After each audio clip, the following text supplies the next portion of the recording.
Oh, I could use a distraction.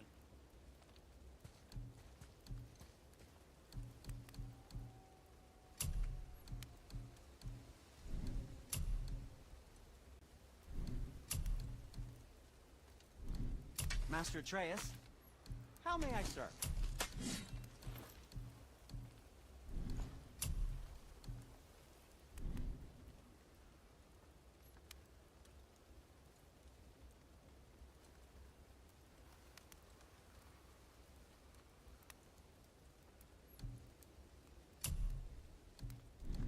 Yes, my young man?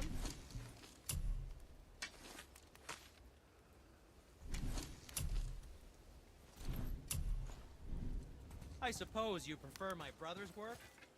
You're wrong, of course.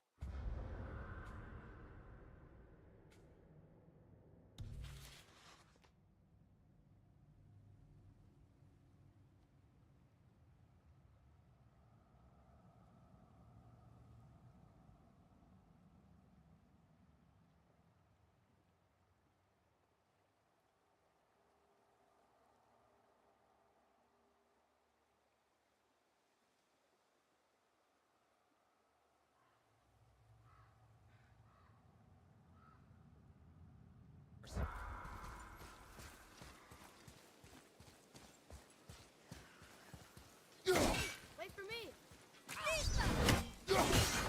Ready yourself!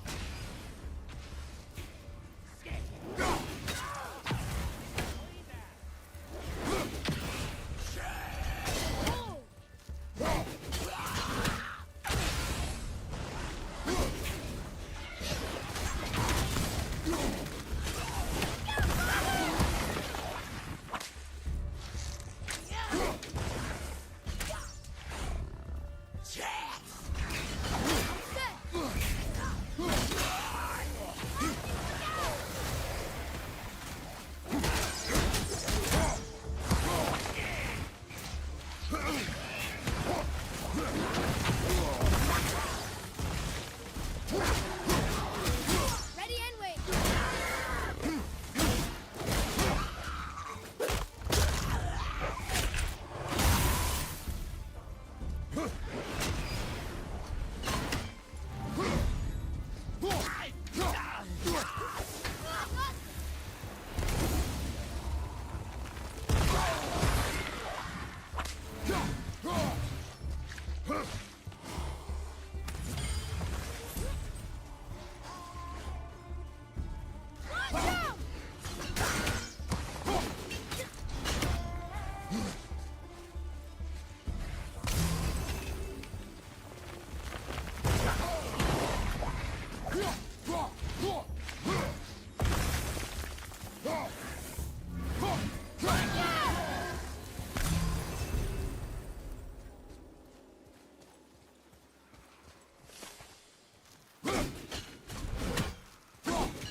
I can't tell.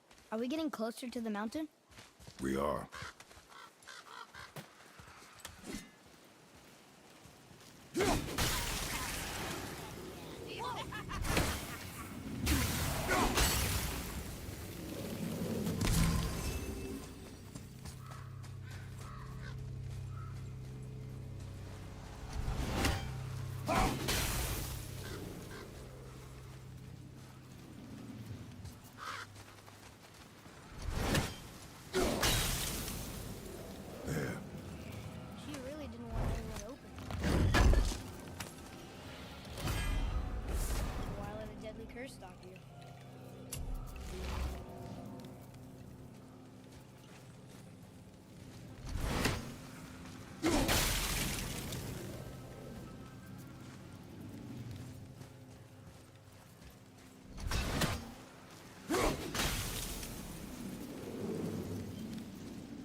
you think for this last leg up the mountain that maybe I can carry her? I told you no. Why? She meant more to me than you anyway. What? I just meant I spent more time with her. You were off hunting a lot. It would serve you to stop talking. Whoa! This one's kind of sick.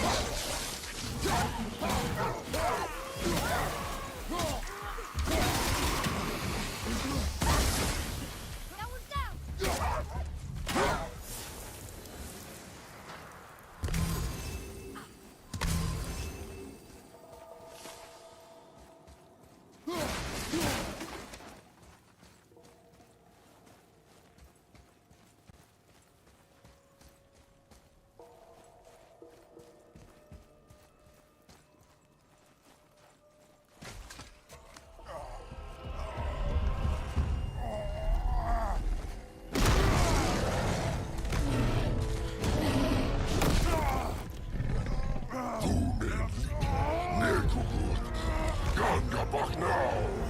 Let him go!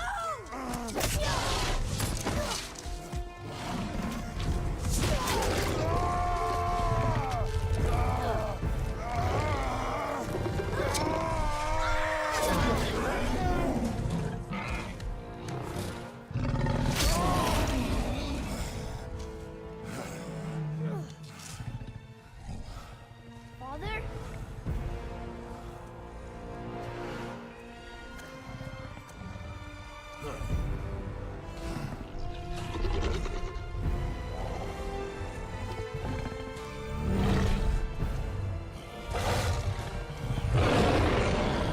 Ready yourself.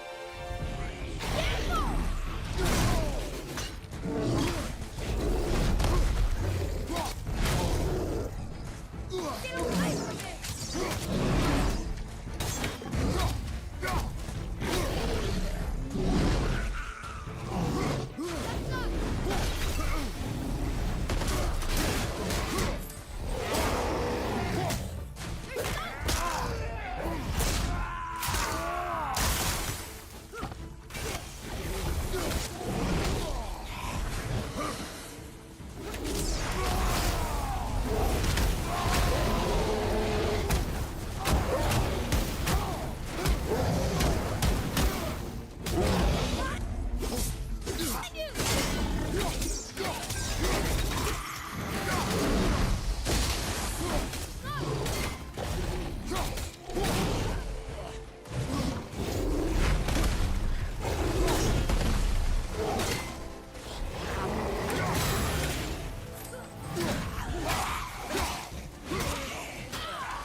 Now's your chance!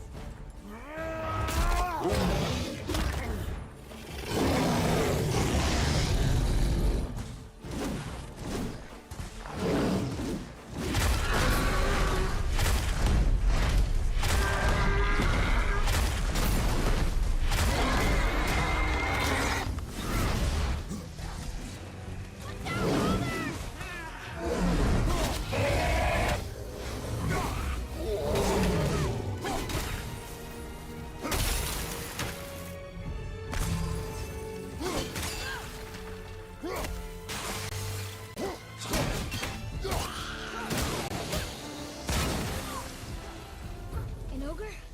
Here? Who built this place?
can see why Mom wanted us to bring her here.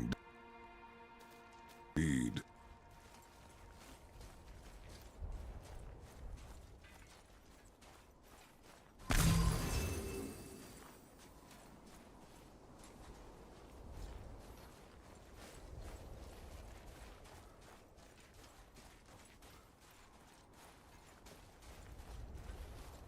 Is that smoke?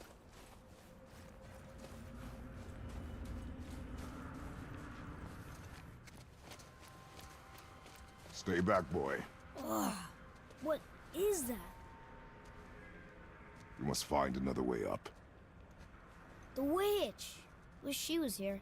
Bet she could get us past this. My magic is useless against the Black Breath, and there's no way around it. Odin saw to that long ago. What are you doing here? Making sure you can finish your journey. Why wait to warn us? I was busy, saving my friend, if you remember. The Black Breath is a corruption of magic even I can't dispel. Only the pure light of Alfheim is strong enough to break through. But that road is long. What does this goal mean to you? It's everything. Follow me. Why help us?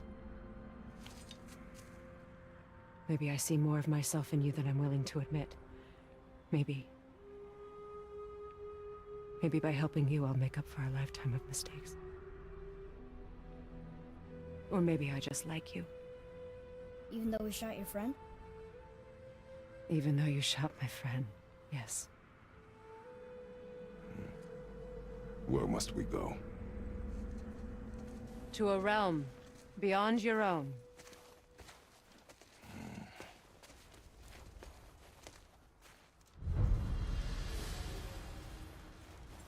We're going to another realm?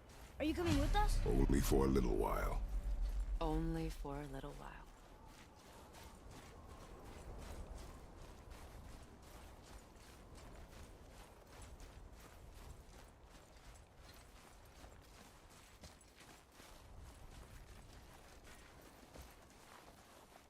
We'll use this. Greythaw. Can't. Sindri said it was broken. Sindri. The dwarf at the foot of these hills.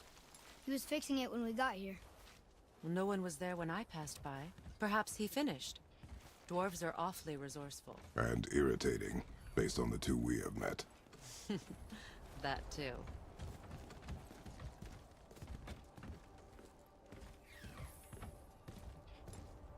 Just give that a turn. There.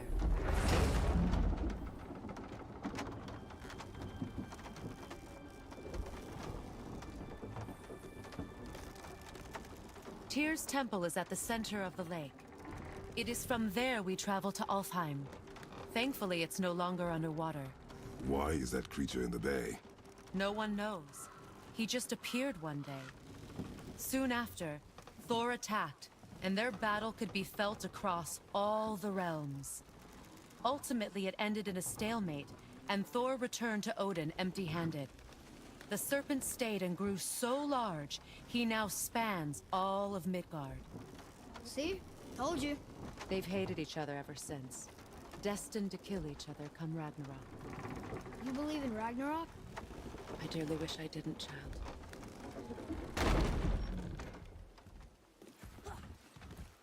You know, we actually talked to the World Serpent. You did? An exaggeration.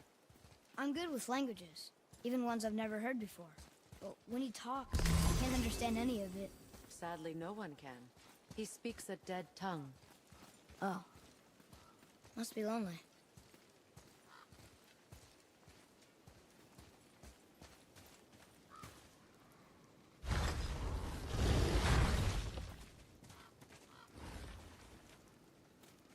Watch your step. Just along here. You sure? We came through here before and there's no way back across. See? Is that so? Let me show you something.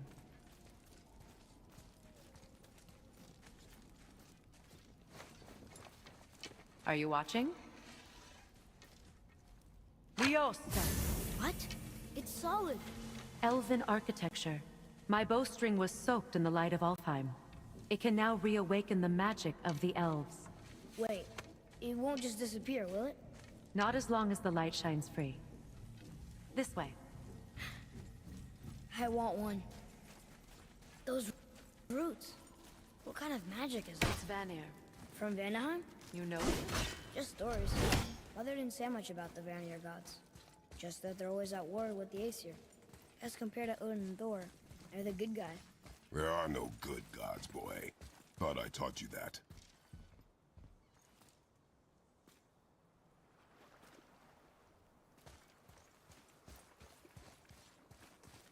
Those runes are of Muspelheim, the Fire Realm.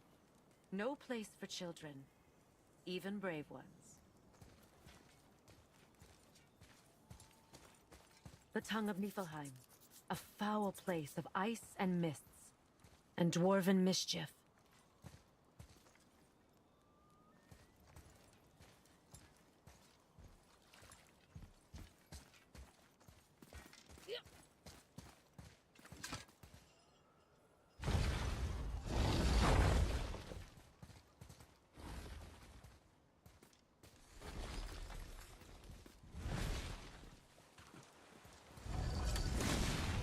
Tyr's Temple. Built with help from the Giants, Great Tyr used it to travel the 9 realms and keep the peace between them. Doesn't seem very peaceful. Everywhere we go, we're attacked. Especially by dead things. The risen dead grow ever more numerous. Once the roads and trails would have been full of people. Now all have hid or fled, save for the Reavers, savage enough to survive in such a world.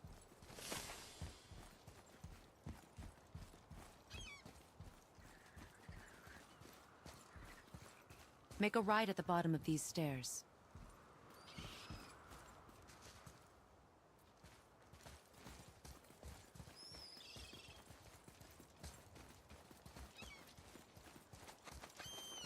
Hey, another one of those light crystals.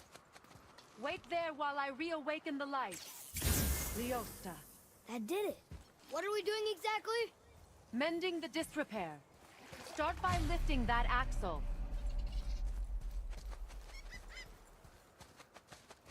Good.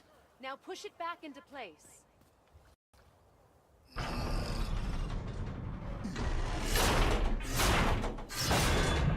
Now realign the wheel onto the track.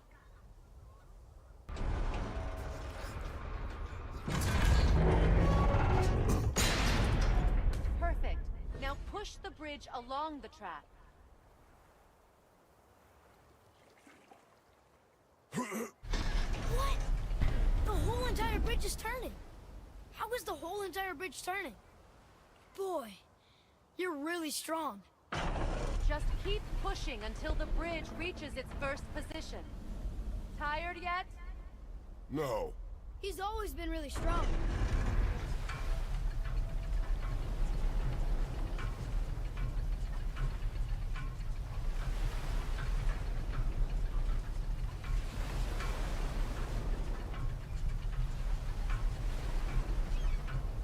So about the dead.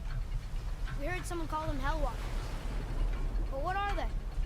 They are poor, restless souls, denied their judgment and their peace. By what? Could Vanir magic raise the dead? It could, once. But this is no spell. This plague of dead is but a symptom of a world out of balance. Something or someone has meddled with powerful forces. That is all I know for sure.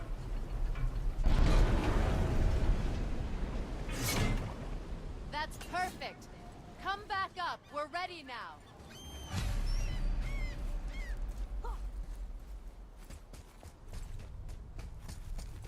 That was impressive. You didn't hurt your back, did you? I did not hurt my back. Through these doors. Wait, so did the Giants or the Elves build Tyr stuff? All the races helped with its construction. It was the last great act of cooperation between the realms before peace disappeared for good.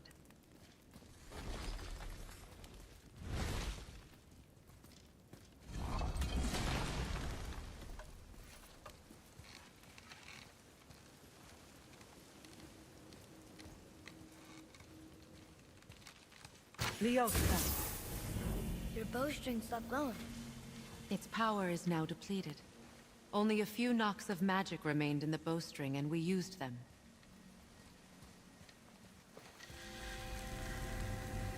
Your bow, please.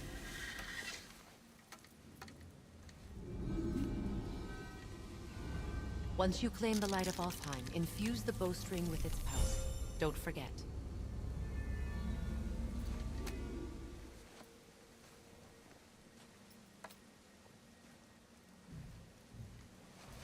You talk like you're not coming with us.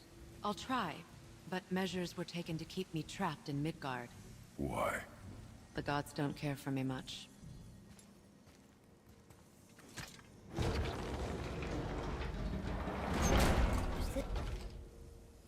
Is it? This temple So has been dark. asleep, underwater for almost 150 winters. It needs only the light of the Bifrost to reawaken.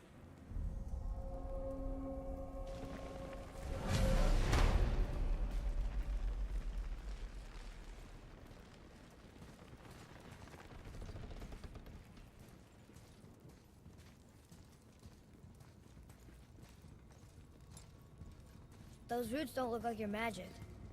They aren't. These roots are part of the Great World Tree, and make travel between the realms possible.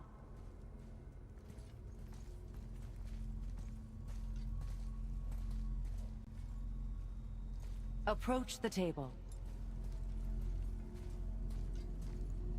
How does it work? You will need this, a Bifrost, to create travel between realms. It can capture, hold, and transfer the light of Alfheim. Place the Bifrost there.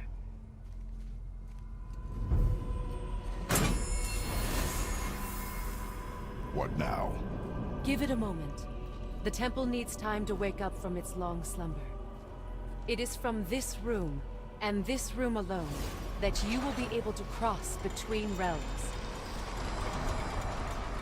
What you see before you represents the temple in which we stand, as well as the realm towers that encircle the Lake of Nine outside. All the realms exist in the same physical space, reflections of each other. These doors, the towers outside, and the 9 realms are all intertwined and coexisting on the branches of the World Tree, separated only by the Bifrost light of Alfheim. This place can focus and control that light. And is this the World Tree? Only an artistic representation of it. No, the Yggdrasil is much, much more than this. The Tree of Life is bound to the fate of the world, just as we are bound to it. The tree nourishes our soils. The dew from its leaves feeds our valleys and rivers. The tree's very existence supports all of creation along its boughs. Its life energy interwoven into the tapestry of life. Birth, growth, death, and rebirth. Every strand transcending time, transcending space. Everything comes back to the tree. So, that's how it works. But I'm guessing you were looking for a more practical answer. Yes. The bridge you pushed outside is currently positioned to lead to the realm of Vanaheim. Instead, turn the wheel to our actual destination, Alfheim. Wait, is this moving the big bridge outside? Yes, the wheel turns the bridge, and the bridge aligns to the different realm towers on the lake outside. Wait, there's no tower on this one. And that's why realm travel to Jotunheim is impossible. Without a tower for the bridge to lock into, the sequence can't begin. Every realm has a travel rune that unlocks the bridge to that realm. I'm giving you the one for Alfheim. Now you can lock in your destination. We're ready. Remember to take the Bifrost. You don't want to lose that. Now the realm travel bridge will align, and the realm between realms will open.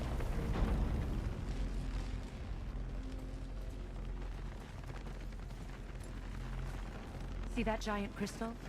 Each realm has a corresponding one that focuses and amplifies the power of the Bifrost, opening the bridge to that realm.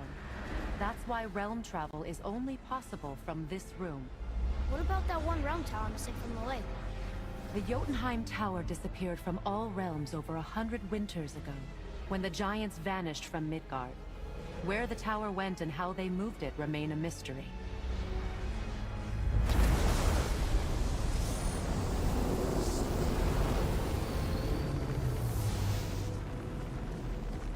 It didn't work. We're still here. Follow me. The Bifrost is dark. This trip was its last use. There's no going back until it's replenished with the light of Alfheim. So we are trapped. Someone of your ability should have little trouble getting back to Midgard. And we'll be able to make that black breath go away? With the captured light of Alfheim, yes.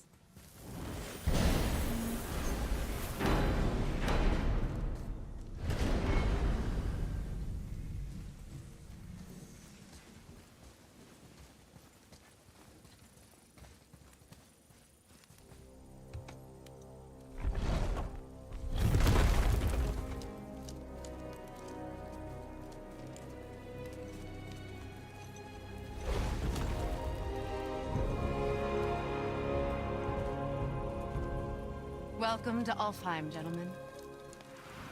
Think you can spot the light? I can barely see it. Something's wrong. See that column of light on the horizon? It's housed in the heart of a ring temple. We'll find what we need there. No. No. Damn it, not yet. What's happening? To restore the Bifrost magic, you must step into the light. But be very careful not to get caught.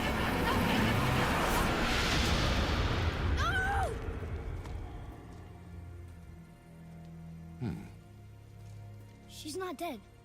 Is she? Not likely. Come.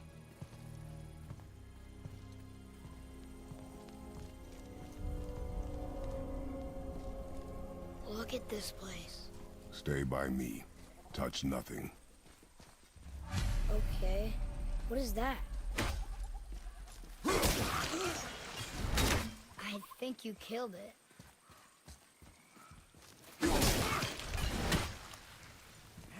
Whoa, what's that about? Not our concern, boy. Focus.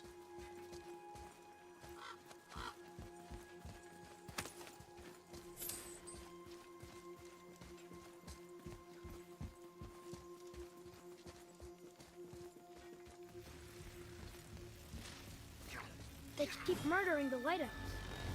It is war. The end of one. The robed one's lost.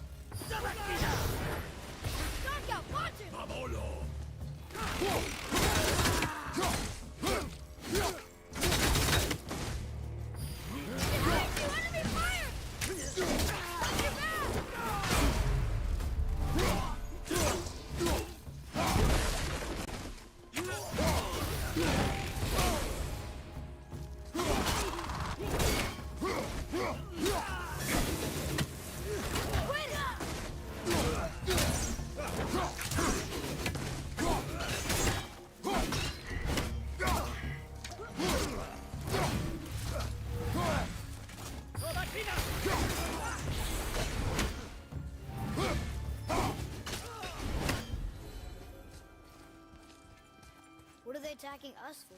We didn't do anything. More will come. Ugh. Where's this stuff even come from?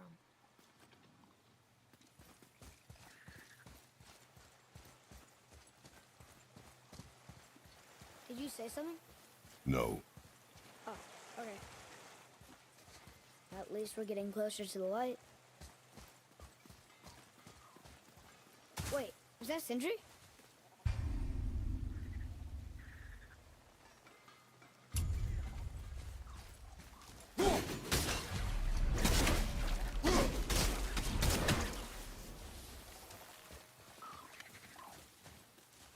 Ready and ready.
brother lay hands on it again, but if he does, tell him to temper his steel longer. He's warping the bit work.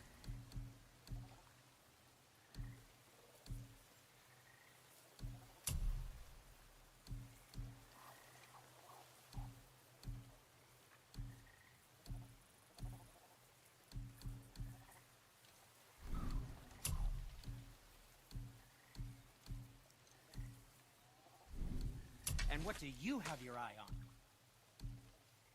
Ah, what shall it be?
And what can I do for you?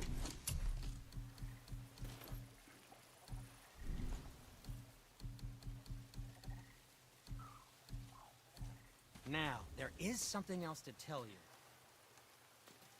How are you here before us, dwarf? We were told our path was the only one between realms. Well, it may be the only way for you to travel, but we dwarves are full of surprises. That is not an answer. Ah, hang on to that sense of wonder. There's so little mystery once you've amassed the wealth of arcane knowledge that I have.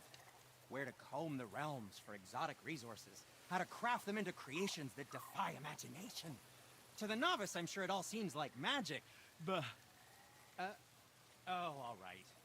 It's magic. Are you happy now? Did you really make that axe for my mother? Oh, I'd recognize it anywhere. Ask me. It's one of our best. Infused with the echoing screams of 20 frost trolls. Give or take. But why her? How did you know her?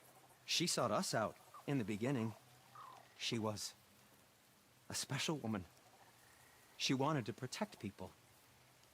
I suppose we thought it was a chance to give power to someone who'd use it for good. She even spoke our native tongue. She'd say, Madurin sem Gengur, egen vigum Hans. Gengur I. That's right. That's impressive. I see a lot of her in your eyes. You know? Thanks, Sindri. Don't touch me. What? I didn't. I won't. I'll come back later. Be careful where you're going. There's nobody nice out here anymore since all the people left. I mean, I hate to generalize, but mostly they just try to kill you. Good tip. I know it's not my business, but if I were you, I'd wash off that symbol painted on your neck. We were told it would help protect us.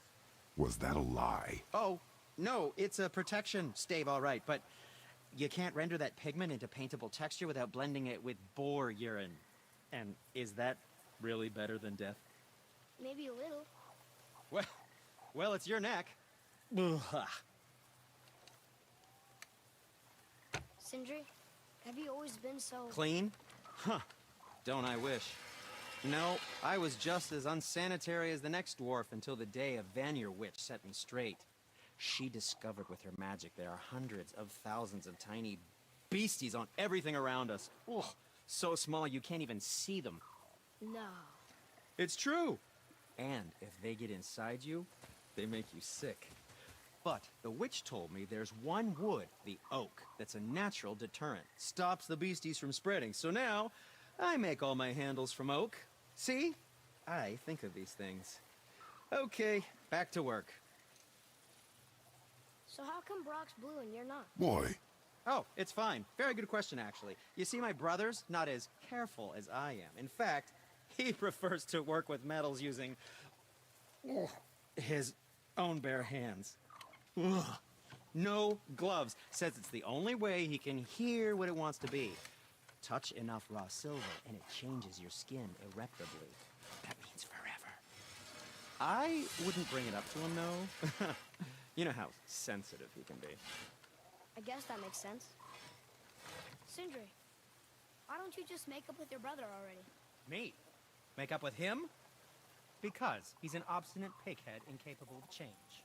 Because he says the most terrible things about me, just because he's insecure about his own work, which, let me tell you, is subpar. Because he blames me for the things that aren't my fault. Huh? Like what? Would you pardon me, please? I need to collect myself.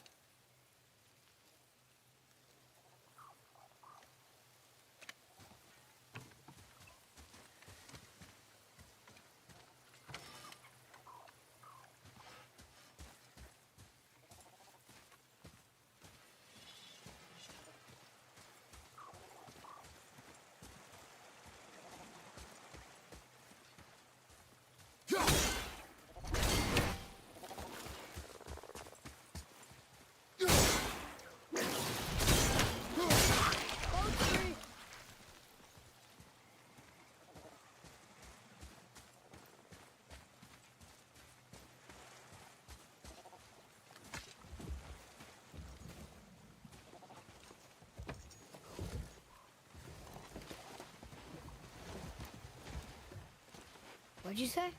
I said nothing. Really? Okay.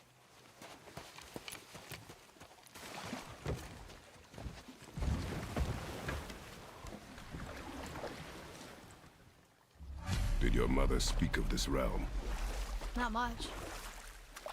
Just that since the elves are always fighting over the light, they kept them isolated.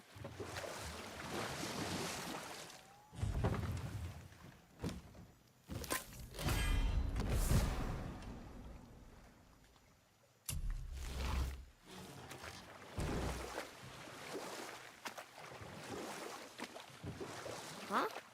Again, I said nothing. Later. Could have sworn you said something. What is it, boy? Voices! You don't hear that? I hear nothing. It's going away now. It was screaming. Lots of voices. Angry. You really didn't hear that? No. It felt... evil.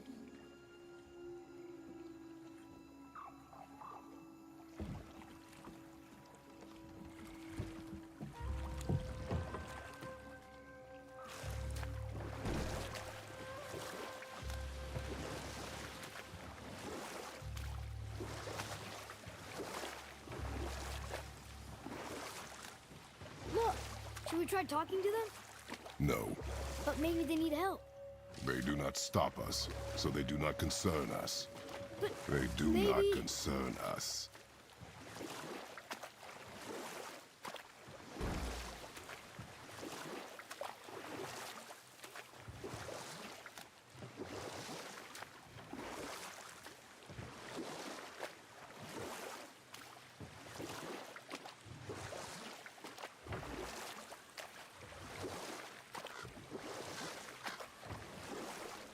Look at that. That must be the Ring Temple.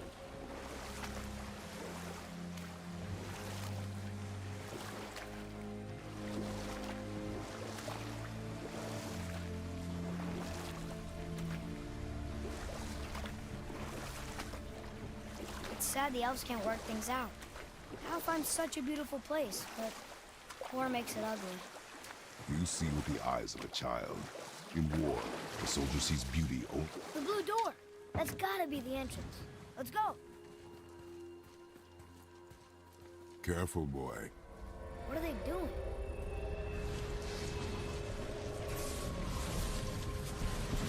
The bridge is gone. They covered the crystal with that stuff. Why? To prevent reinforcements.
Okay, so that did something, I think.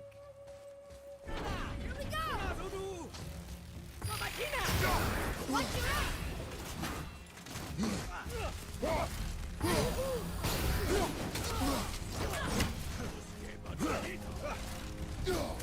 Ready, father!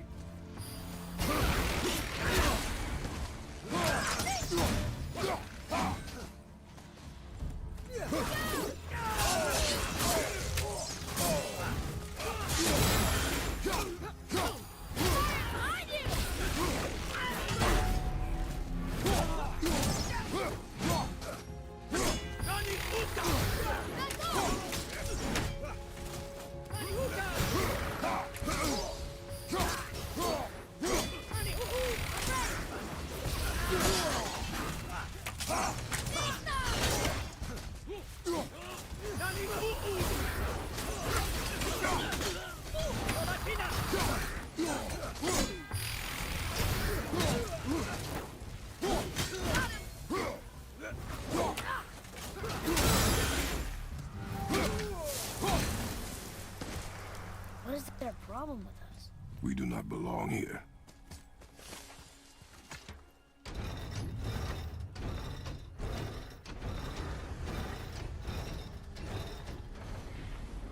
Wait, combined together like that, they kind of look like a room.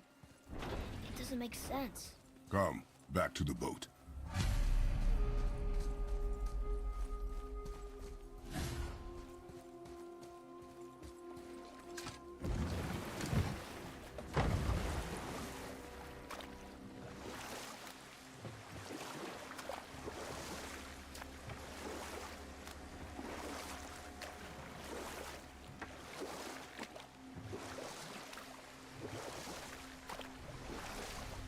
So, what do you mean I see with the eyes of a child? In war, a soldier sees beauty only in the blood of his enemy. The rest of him is lost, sometimes never to return. You know about war, don't you? Wars are fought for two things, survival or advantage. Battles may be won by the better soldier. Wars are won by those who are willing to sacrifice everything to ensure victory.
We'll need something to get through this one.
Atreus, to me!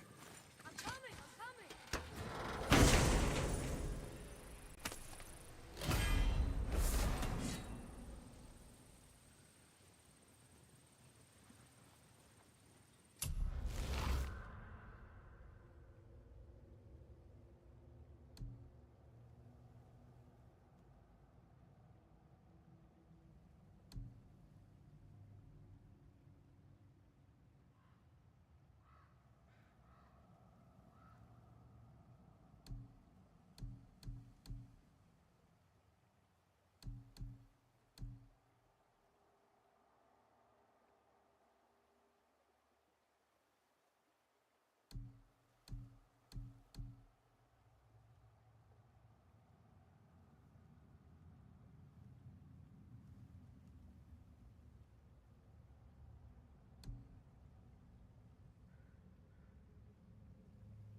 Hey, that could be valuable.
Sindri said Mother was a warrior.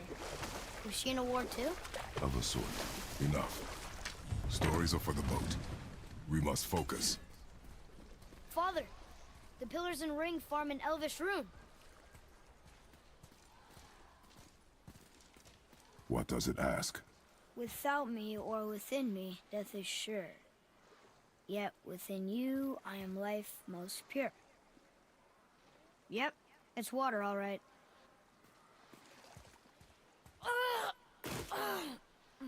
Boy! It was the voices again, but different voices. Less angry.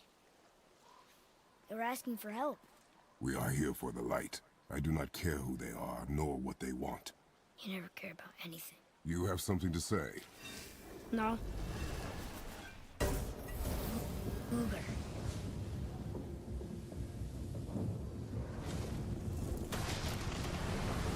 What's happening?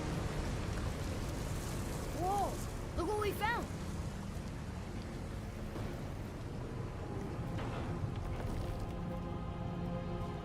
Father? Yes.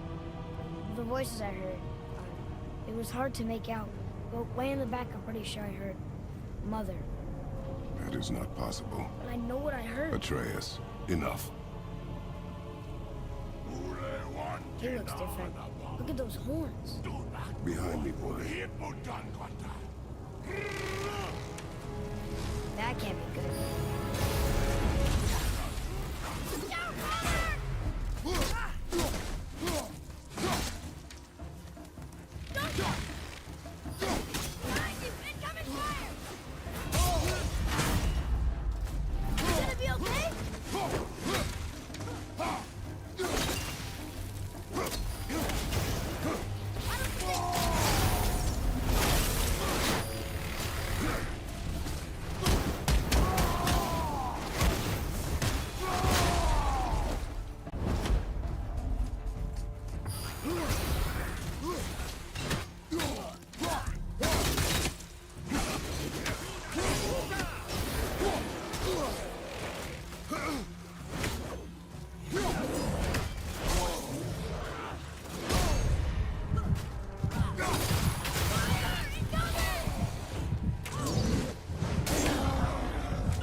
ready. What?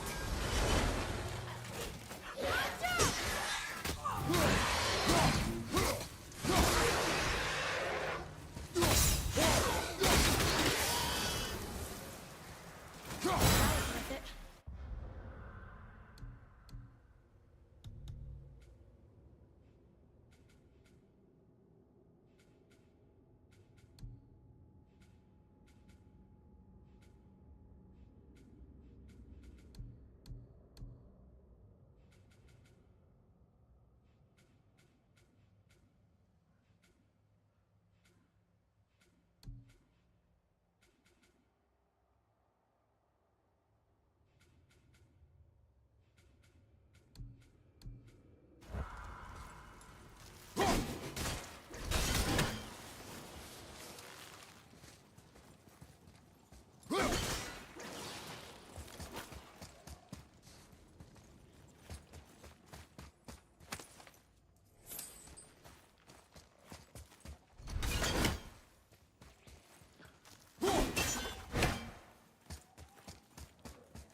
Can we keep moving?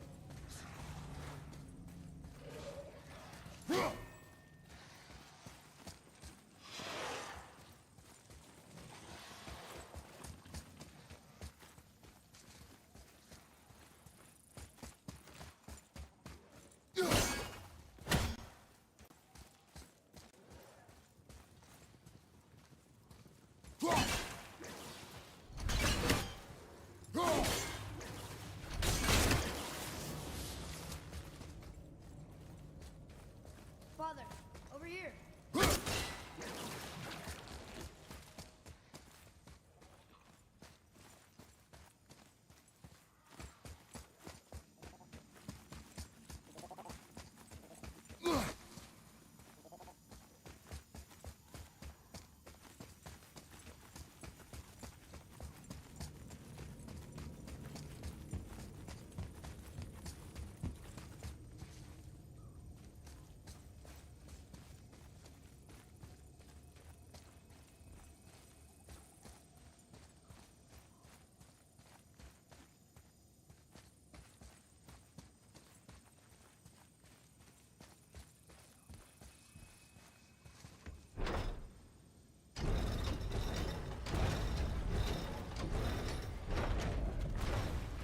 Think that side hallway will get us to the temple?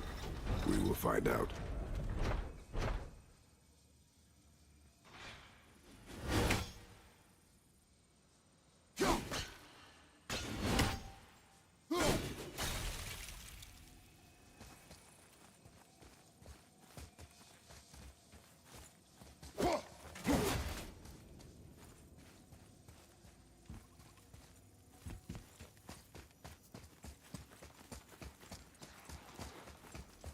You were wrong back there. Oh? I know Mother's voice better than anyone. It was her. She is gone, boy. Speak no more of this. Fine.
Run, boy! Fight!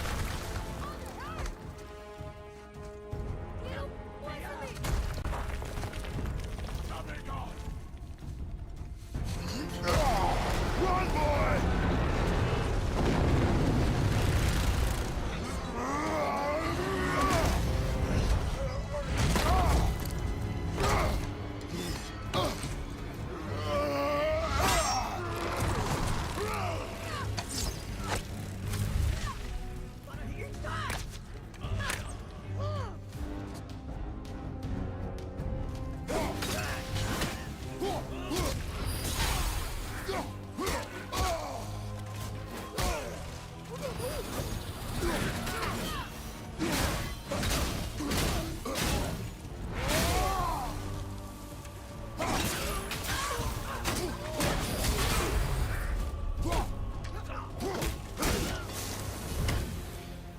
Thanks.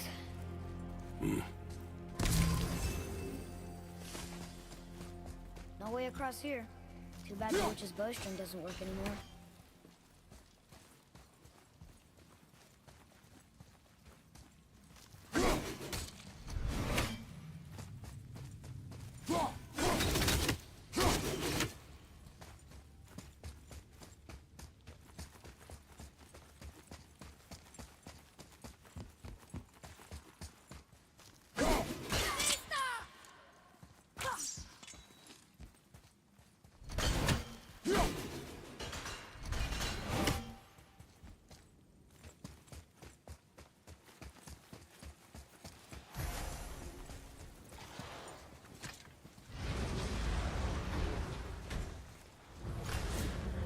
Hey, you sure the witch is okay?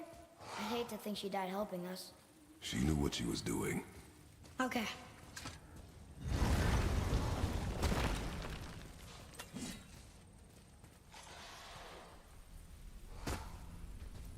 Ugh, more of it.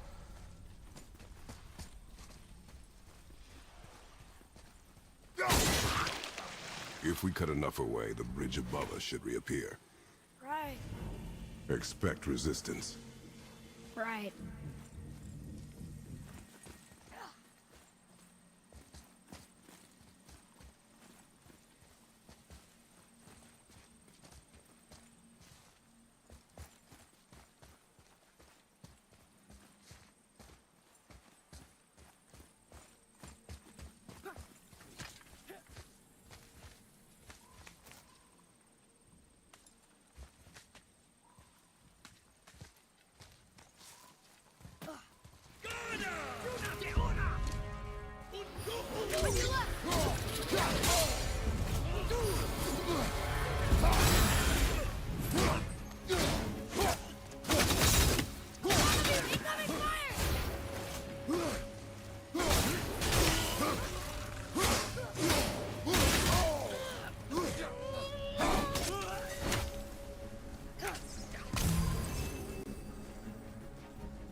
against him!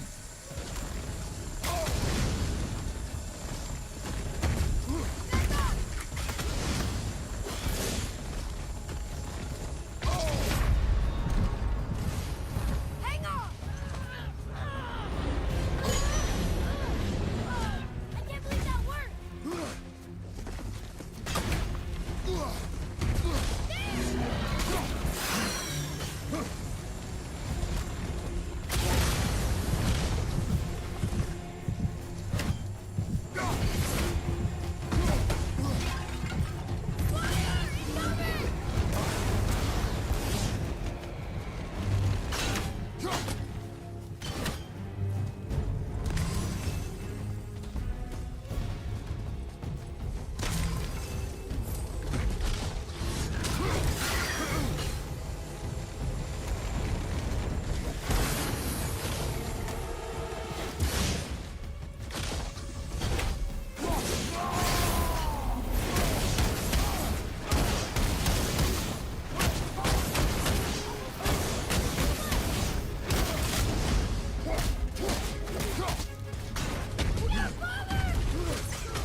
I got one!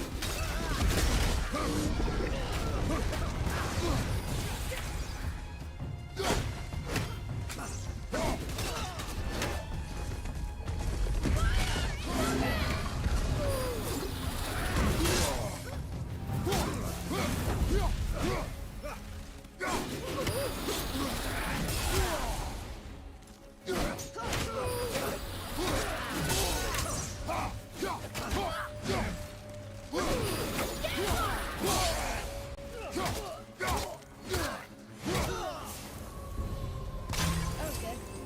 Right? You must learn efficiency, boy.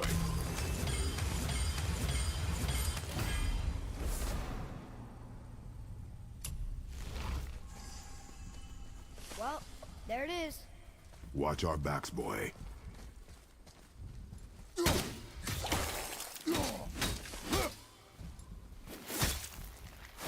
Freezing at first. Stop!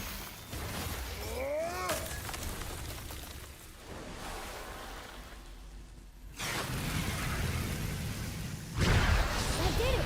We brought the main bridge back. We must find a way up.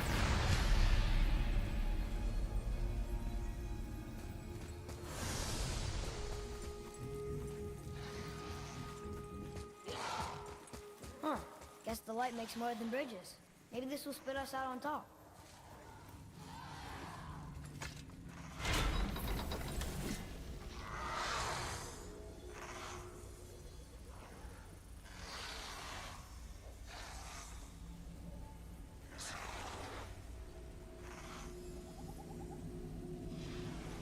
Look! The blue door! We made it!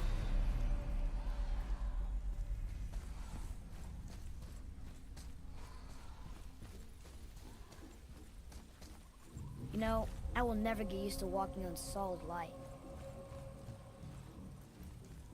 The door. There's no seam. What? We have a problem.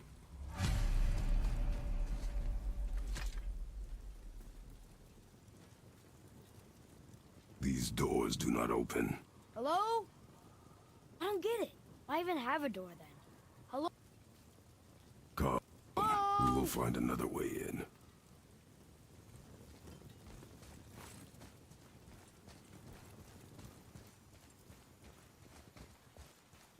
More of those bells. A Nornir chest must be nearby.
The dwarf again. Sindri?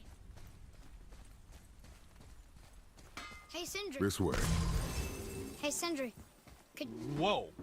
You killed an ancient? Yes. Was it difficult? Yes. Is that all you're gonna give me? Yes.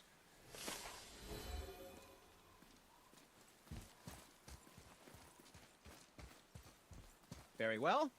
To business.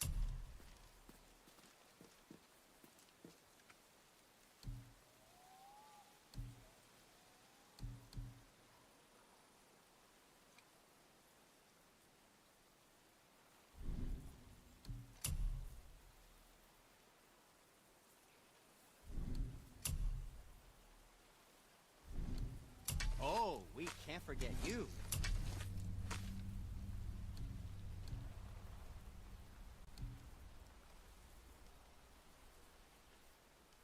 Thank you for being an appropriate size. And we're back to you. What a surprise.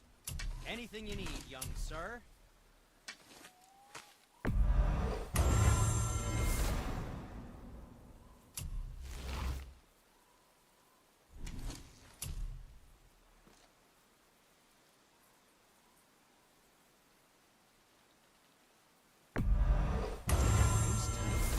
Who knew?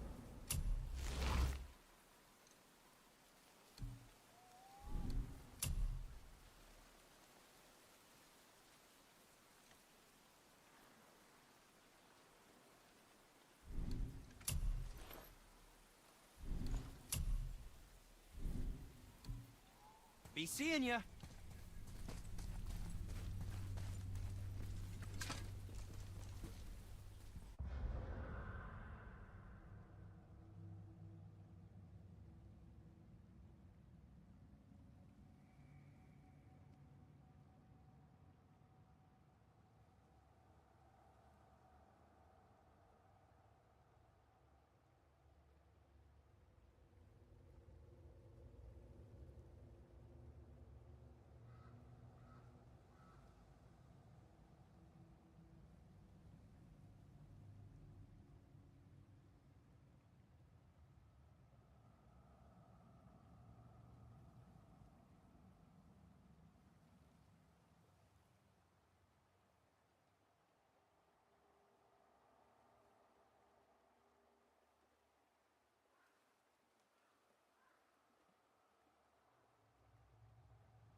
There have been countless sci-fi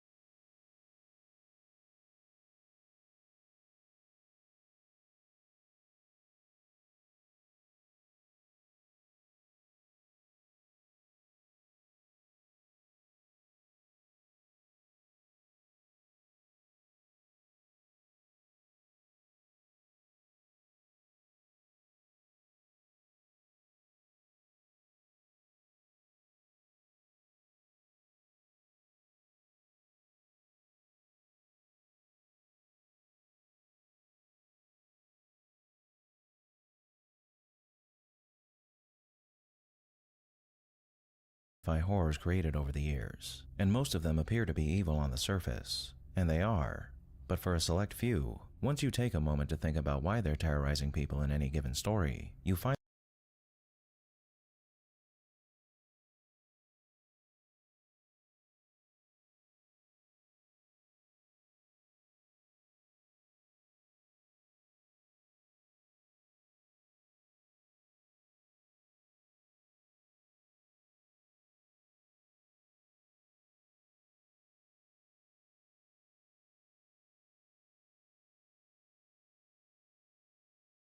went ahead and suggested John Carpenter's 1982 film for one of their picks. But The Thing has made an appearance in more stories than just that film. In fact, the source material for the film, John W. Campbell Jr.'s Who Goes There, was first adapted into a screenplay by Charles Lederer, Howard Hawks, and Ben Hecht that would then be brought to life on the silver screen by Christian Nyby under the title The Thing from Another World. A classic in its own right that even made an appearance in John Carpenter's Halloween. Outside of these films, though, there have been a number of other pieces of media that have been inspired by either the films themselves or Campbell's novella, including a 1972 film titled Horror Express featuring Christopher Lee and Peter Cushing that's essentially The Thing from Another World on a train, a 2011 prequel to John Carpenter's film, several comic books, short stories, and novels, a video game, and even various episodes of TV shows like The X-Files and Doctor Who that feature Thing-inspired creatures. All of these stories and iterations tackle this story and its characters in different ways, and most of them bring something new and interesting to the table. But in this video, we're going to focus on some of the more popular pieces, those being the original novella, The Thing from Another World, John Carpenter's The Thing, and the short story The Things by Peter Watts, which is an unofficial literary version of John Carpenter's story that's told from the Thing's point of view. But before we get started, let's take a rest for a moment with our sponsor for this video, Manta Sleep. You've all heard it 1,000 times by now.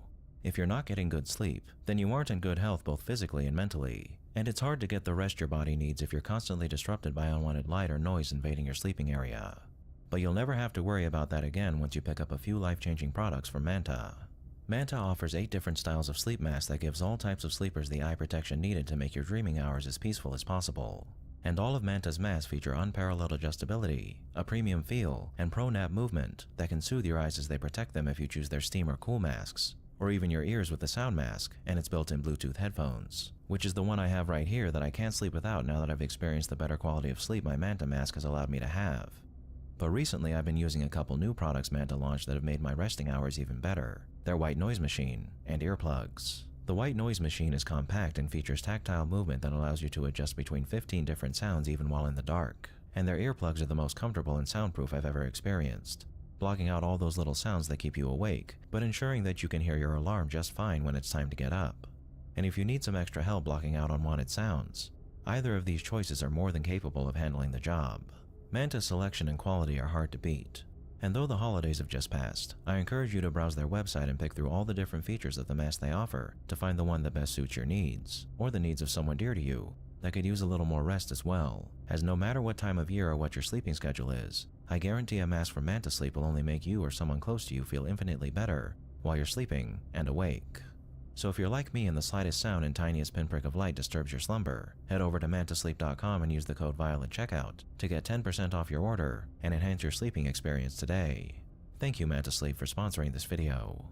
Now without further ado, let's begin. I'm sure most of you are more familiar with John Carpenter's version of this story than any other, and in that film, It's definitely left up to interpretation as to whether or not the thing is truly evil, which we'll be exploring in just a moment. However, in Campbell's Who Goes There, the villainy of this creature is all but confirmed by its actions and the discussion its victims engage in regarding its origins and methods.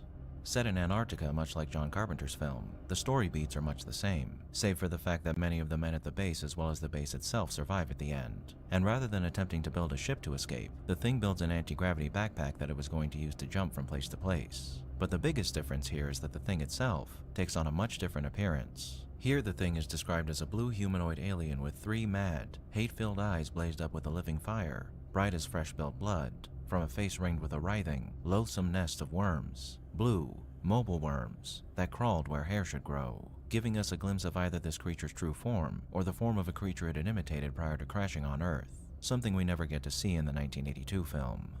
Describing its face as holding a hateful and rage-filled expression also gives us something that the 1982 film doesn't. The implication that the thing is malicious, and we're given more information later on in the story to support this idea.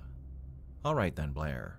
What can you say about it? What was it? Gary turned to the little biologist. I wonder if we ever saw its natural form. Blair looked at the covered mass. It may have been imitating the beings that built that ship, but I don't think it was. I think that was its true form. Those of us who were up near the bend saw the thing in action. The thing on the table is the result. When it got loose, apparently, it started looking around. Antarctica is still frozen as it was ages ago when the creature first saw it, and froze. From my observations while it was thawing out, and the bits of tissue I cut and hardened then, I think it was native to a hotter planet than Earth. It couldn't, in its natural form, stand the temperature. There is no life form on Earth that can live in Antarctica during the winter, but the best compromise is the dog. It found the dogs, and somehow got near enough to Charnock to get him. The others smelled it, heard it, I don't know. Anyway, they went wild and broke chains and attacked it before it was finished. The thing we found was part Charnock, queerly only half dead, part Charnock half digested by the jelly-like protoplasm of that creature, and part the remains of the thing we originally found, sort of melted down to the basic protoplasm. When the dogs attacked it, it turned into the best fighting thing it could think of, some otherworld beast apparently. Turned, snapped Gary. How? Every living thing is made up of jelly, protoplasm, and minute, submicroscopic things called nuclei, which control the bulk, the protoplasm.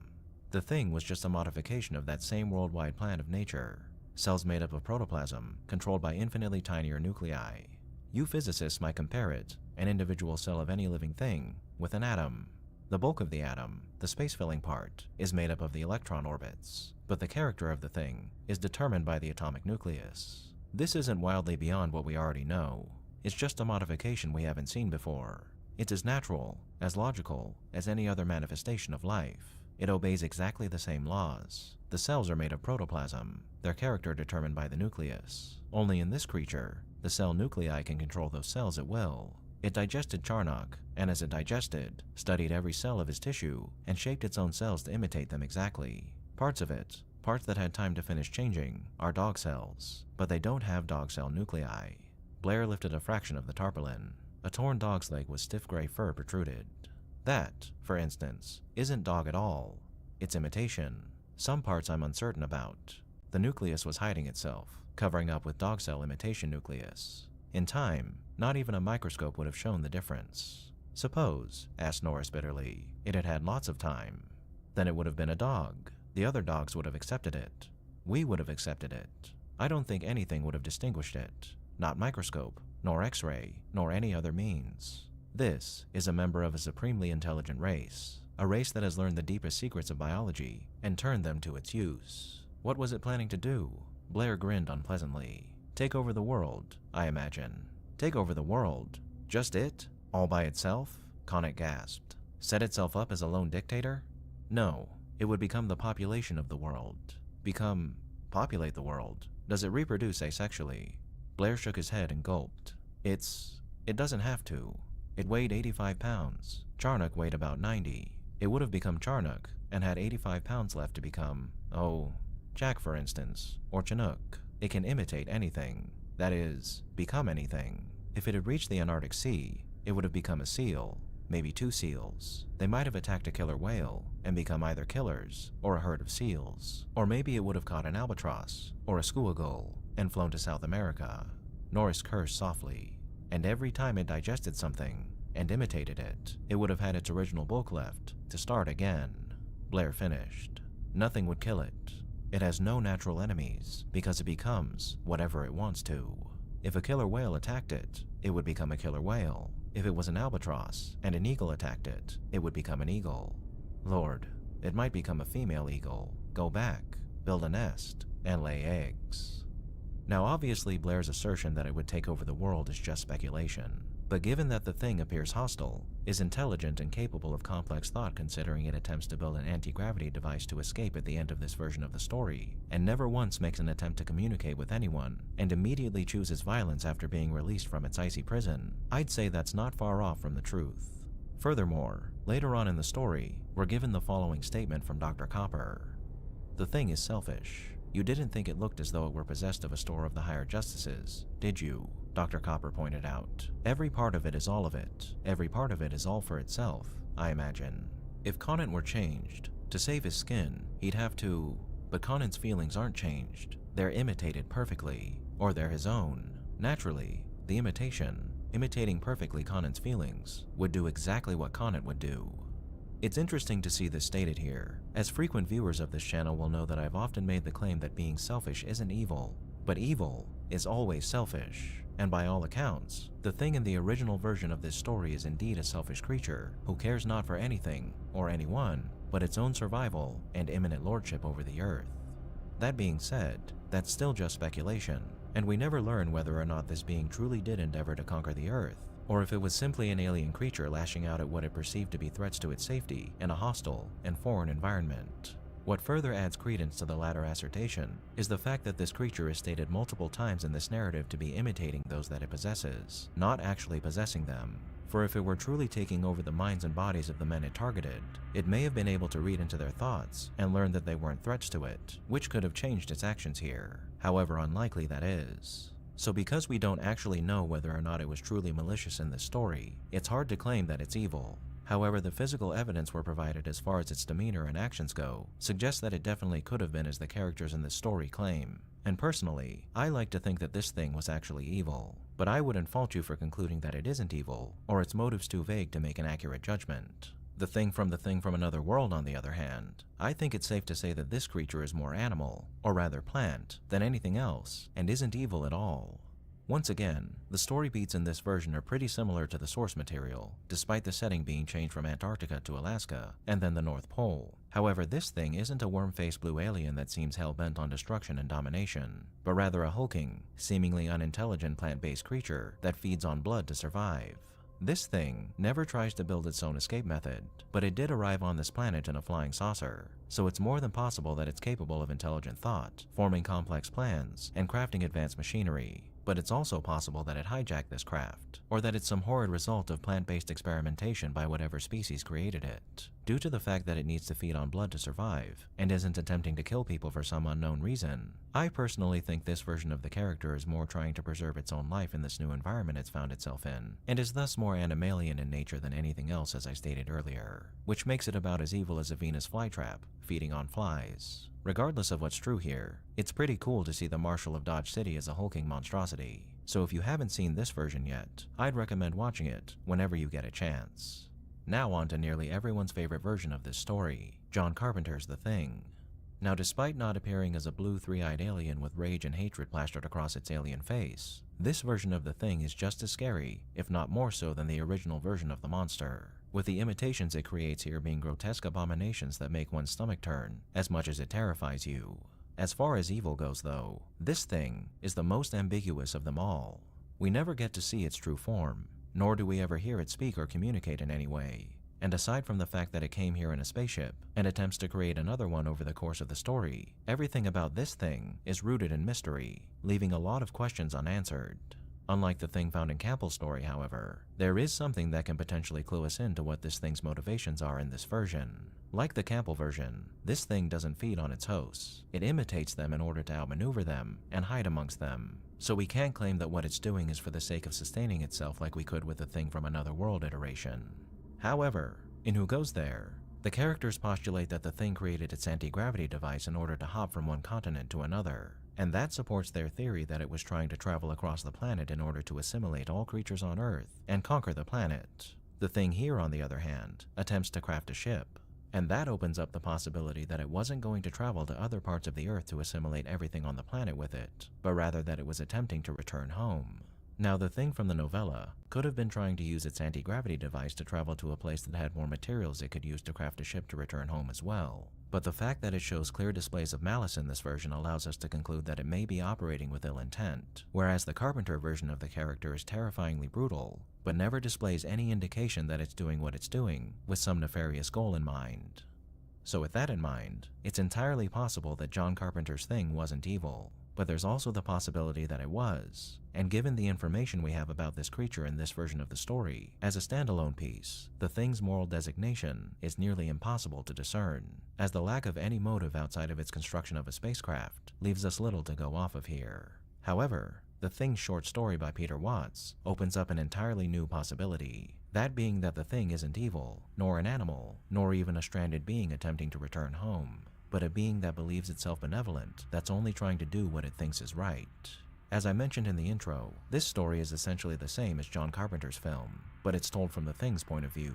From its internal dialogue, we learn that the Thing is actually a long-lost piece of a hive mind who once moved from world to world, communing with other worlds in order to improve them for the betterment of itself and the cosmos. Importantly, it outlines how other planets and their organisms are essentially defined as worlds, not as individuals, with all of the planets that it came across over the course of its long existence being hive minds like itself, with the creatures of Earth being the first it's ever come across that aren't a part of a greater whole, and the individuality, finality of our existence, and the inability to shapeshift and improve themselves biologically like everything else in the universe apparently horrifies the Thing. When I mentioned it communed with other hive minds, what that means is that it would work with other willing hive minds to improve both their biomasses through cooperative assimilation, which is exactly what it's attempting to do here. And the hostility of the Earthlings and their rejection of its desire to help them improve for the betterment of the cosmos confuses, saddens, and enrages the Thing.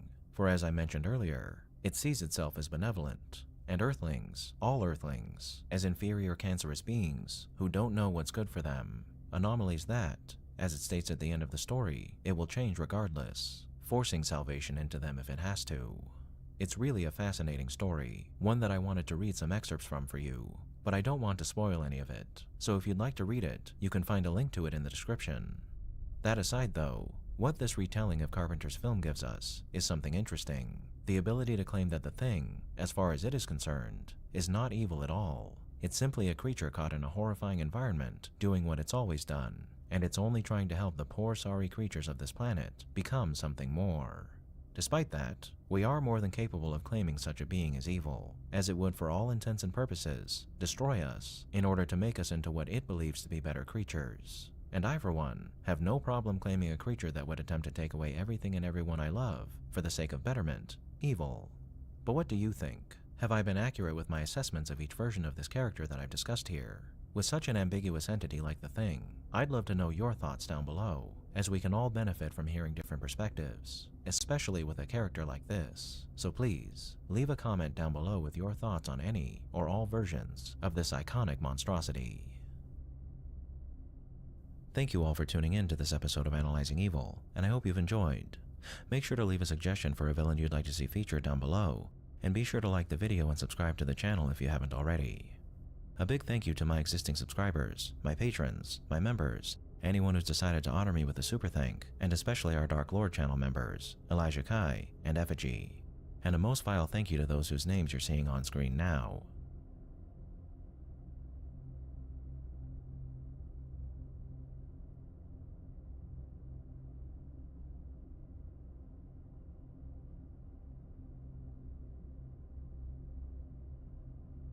Join the channel's Discord server and subreddit to interact with myself and the community.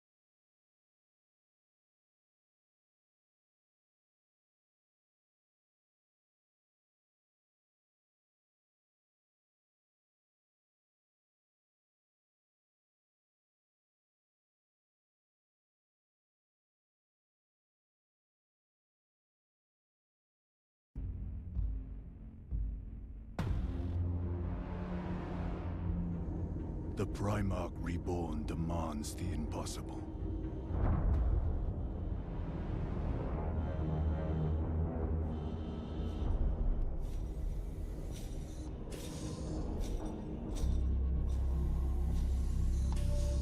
They await your presence, my lord. He commands us to reconquer the 500 worlds of Ultramar.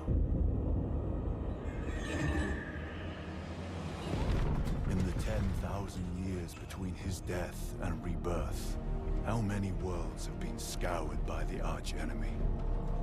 Devoured by the monsters of the Hive Mind? Sacrificed on the altar of Exterminatus?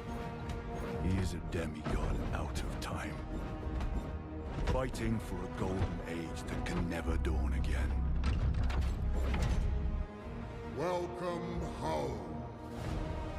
Rise, Demetria Titus, Master of the Watch, Captain of the Second Company, Warden of Ultramar!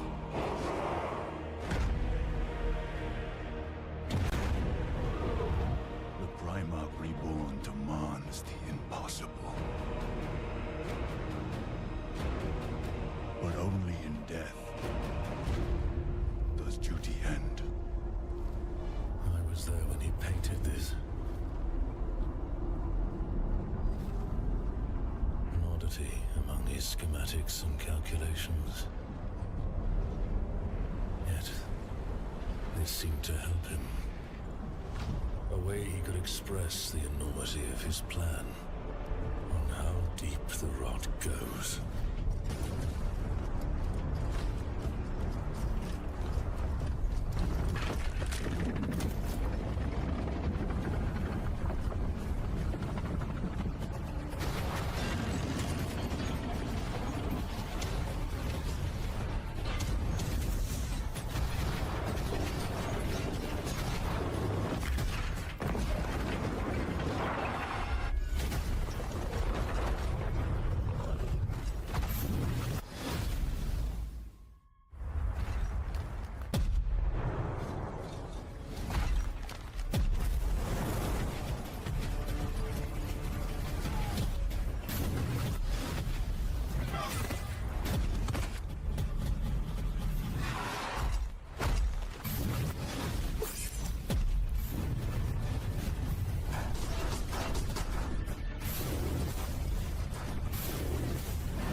The attack failed. How many? Half of the legions now stand with Horus. You're surprised? In the end, I suppose not. Do you wonder if they might be right? Many will sympathize with their rebellion. I am the Emperor's spear. What I think doesn't matter. What now, then? We make ready for a war that may never end.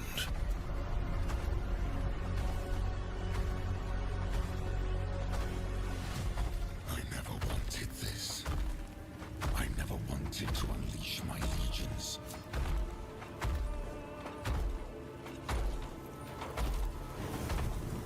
Together we banished the ignorance of old night. But you betrayed me. You betrayed us all. You stole power from the gods and lied to your sons. Mankind has only one chance to prosper. If you will not seize it, then I will!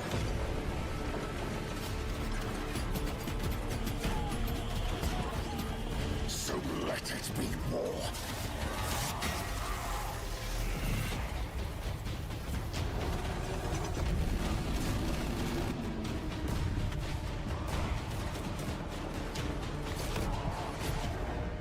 For voice of terror to the galactic rim.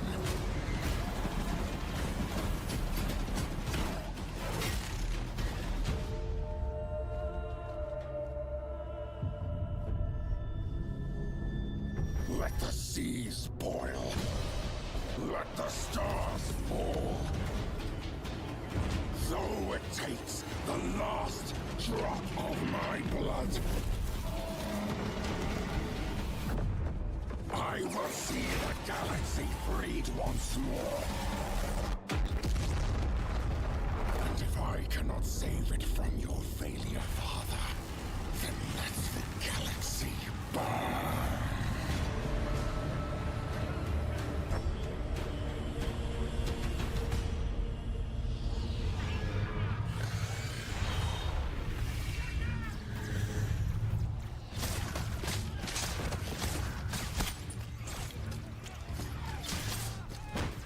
Company command! This is first platoon! We've lost the square! We can't hold it!